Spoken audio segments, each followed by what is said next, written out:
ವಿಜಯನಗರ ಸಾಮ್ರಾಜ್ಯವೇ ಇಡೀ ಜಗತ್ತಿಗೆ ದಸರಾ ವೈಭವವನ್ನು ತೋರಿಸ್ಕೊಟ್ಟಂಥ ಸಾಮ್ರಾಜ್ಯ ನಮ್ಮ ಕರ್ನಾಟಕ ಸಾಮ್ರಾಜ್ಯ.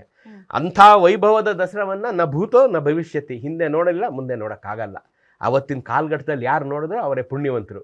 ಅಂಥ ವೈಭವದ ದಸರಾ ಅದು 1 ತಿಂಗಳ ಕಾಲ ನಡೀತಿದ್ದಂಥ ಅದು ಅದ್ಭುತವಾದಂಥ ಅದ್ದೂರಿಯಾದಂಥ ಉತ್ಸವ. ಎಲ್ಲರೂ ಜಗತ್ತಿನಾದ್ಯಂತ, ನಾನು ಹೇಳ್ತಾ ಇರೋದು ಜಗತ್ತಿನಾದ್ಯಂತ ಎಲ್ಲ ಕಡೆಯಿಂದ ಜನ, ಚೈನೀಸು, ಅರಬೀಸು, ಪರ್ಷಿಯನ್ಸು, ಪೋರ್ಚುಗೀಸು ಎಲ್ಲರೂ ಬಂದು ಆ ವಿಜಯನಗರದ ವೈಭವವನ್ನು ಕಣ್ತುಂಬಿಕೊಳ್ತಾ ಇದ್ರು. ಇಡೀ ಜಗತ್ತೇ ಅವತ್ತು ಹಂಪಿ ನಗರದಲ್ಲಿ ಸೇರ್ತಾ ಇತ್ತು. ಅಂಥ ವೈಭವವನ್ನೇ ಜಗತ್ತಿಗೆ ಪರಿಚಯಿಸಿಕೊಟ್ಟಿದ್ದು ಹಂಪಿಯ ವಿಜಯನಗರದ ಅರಸರು. ಹಾಗಾಗಿ ಅದನ್ನು ನಾವು ಅದೃಷ್ಟವಂತರು, ಮೈಸೂರಿನ ಜನ, ಮೈಸೂರು ಸಂಸ್ಥಾನದ ಮಹಾರಾಜರು. ಅದು ನಮಗೆ ಸಿಕ್ತು. 400 ವರ್ಷಗಳಿಂದ ನಾವು ನಡ್ಸ್ಕೊಂಡ್ಬಂದಿದ್ದೀವಿ. ನಾವು ಯಾವತ್ತೂ ಈ ದಸರಾ ಮಾಡೋರು, ದಸರಾ ನೋಡೋರು, ನಾವು ಮನೇಲಿ ಪೂಜೆ ಮಾಡುವಂಥ ಸಾಮಾನ್ಯರು, ನಾವೆಲ್ಲರೂ ಯಾವತ್ತೂ ವಿಜಯನಗರದ ಅರಸರಿಗೆ, ಕಂಪಿಲ ರಾಯನಿಗೆ, ಕುಮಾರರಾಮನಿಗೆ ಯಾವತ್ತೂ ಚಿರಋಣಿಗಳಾಗಿರ್ಬೇಕು. ಈಗ ಈ ಆಯುಧ ಪೂಜೆ ಶುರುವಾಗಿದ್ದು ಪಾಂಡವರ ಕಾಲದಲ್ಲಿ. ಮಹಾನವಮಿಯ ದಿನ ಪಾಂಡವರು ಅಜ್ಞಾತವಾಸವನ್ನು ಮುಗಿಸಿ ಅವಿಸಿಟ್ಟಿದ್ದ, ಮರಕ್ಕೆ ನೇತು ಹಾಕಿದ್ದ ತಮ್ಮ ಆಯುಧಗಳನ್ನು ತೆಗೆದು ಬಿಚ್ಚಿಟ್ಟು ಅವುಗಳನ್ನು ತೊಳೆದು ಪೂಜೆ ಮಾಡೋದ್ರಿಂದ ಆಯುಧ ಪೂಜೆ ಆಯಿತು. ಪಾಂಡವರು ತಮ್ಮ ಆಯುಧಗಳನ್ನು ಪೂಜೆ ಮಾಡೋದ್ರಿಂದ ಆಯುಧ ಪೂಜೆ ಚಾಲ್ತಿಗೆ ಬಂತು.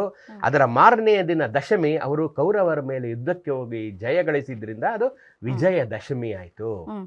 ಸೊ ಆ ರೀತಿ ಆದ್ರಿಂದ ನಮಗೆ ಪಾಂಡವರ ಕಾಲದಿಂದ ಈ ಸಂಪ್ರದಾಯ ನಡ್ಕೊಂಡ್ ಬಂದಿದೆ. 47ನೇ ಇಸ್ವಿವರೆಗೂ ನಮ್ಗೆ ಸ್ವಾತಂತ್ರ್ಯ ಬರೋವರೆಗೂ ಆಯುಧಗಳು ಉಪಯೋಗದಲ್ಲಿತ್ತು. 47ನೇ ಇಸ್ವಿ ಬಂದಮೇಲೆ, ನಾವೆಲ್ಲ ಪ್ರಜಾಪ್ರಭುತ್ವ ರಾಷ್ಟ್ರ ಆದಮೇಲೆ ಆಯುಧಗಳು, ಎಲ್ಲ ಆಯುಧಗಳನ್ನು ನಾವು ಕೇಂದ್ರ ಸರ್ಕಾರದ ವಶಕ್ಕೆ ಕೊಟ್ಬಿಟ್ಟಿದ್ರಿಂದ ಈಗ ಅರಮನೆಯಲ್ಲಿ ಖಾಸಗಿಯಾಗಿ ಒಂದಷ್ಟು ಆಯುಧಗಳನ್ನು ಅವರು ಪ್ರದರ್ಶನಕ್ಕಿಟ್ಟಿದ್ದಾರೆ. ಅಂದರೆ ಒಂದು ಶೋಕೇಸ್ನಲ್ಲಿ ಇಟ್ಟಿದೆ ಹೊರತು ಎಲ್ಲೂ ಯೂಸ್ ಮಾಡೋಕ್ಕೆ ಇಟ್ಕೊಂಡಿರಲ್ಲ ಅವರು. ಹಾಗಾಗಿ ಅದು ಸಾಂಪ್ರದಾಯಿಕವಾಗಿ ಸಾವಿರಾರು ವರ್ಷಗಳಿಂದ ನಡ್ಕೊಂಡ್ಬಂದಿರೋದ್ರಿಂದ ಅವಕ್ಕೆ ಪ್ರತಿ ಆಯುಧ ಪೂಜೆಯಲ್ಲಿ ಪೂಜೆ ಸಲ್ಲಿಸಲಾಗುತ್ತೆ. ಬಹಳ ಇಂಪಾರ್ಟೆಂಟ್ ಆಗಿ ಅವರು ತಾವು ಉಪಯೋಗಿಸೋಂಥ ವಾಹನಗಳನ್ನು ಪೂಜೆ ಮಾಡ್ತಾರೆ. ಹಾಗಾಗಿ ಈ ಸಂಪ್ರದಾಯವನ್ನು ಬಿಡಬಾರ್ದು ಅನ್ನೋ ಕಾರಣಕ್ಕೆ ಅದು ಆಯುಧ ಪೂಜೆ. ದಸರಾದಲ್ಲಿ ಗೊಂಬೆ ಕೂರಿಸುವಂಥ ಸಂಪ್ರದಾಯವನ್ನು ನಾವು ಕನ್ನಡಿಗರು ಮಾಡ್ಕೊಂಡು ಬಂದಿದ್ದೀವಿ. ರಾಜ ಪ್ರತ್ಯಕ್ಷ ದೇವತಾ ಅಂತ ನಂಬಿದವರು ನಾವು ಕನ್ನಡಿಗರು. ನಾವು ರಾಜರಾಣಿ ಗೊಂಬೆಯನ್ನು ಕೂರಿಸ್ತೀವಿ. ಅದ್ರ ಜೊತೆಗೆ ಈ ಥರ ಎಲ್ಲ ಗೊಂಬೆಯನ್ನು, ಪರಿವಾರವನ್ನು, ರಾಜನ ಪರಿವಾರ, ಮಂತ್ರಿ, ಸೇನಾಧಿಪತಿ, ಕಾಲ್ದಳ, ಅಶ್ವಪಡೆ, ಗಜಪಡೆ ಎಲ್ಲವನ್ನ ಕೂರಿಸ್ತೀವಿ. ಅವರ ರಾಜನ ಸಂತೆ, ಊರಿನ ಸಂತೆ ಎಲ್ಲವನ್ನ ನಾವು ಕೂರಿಸ್ತೇವೆ.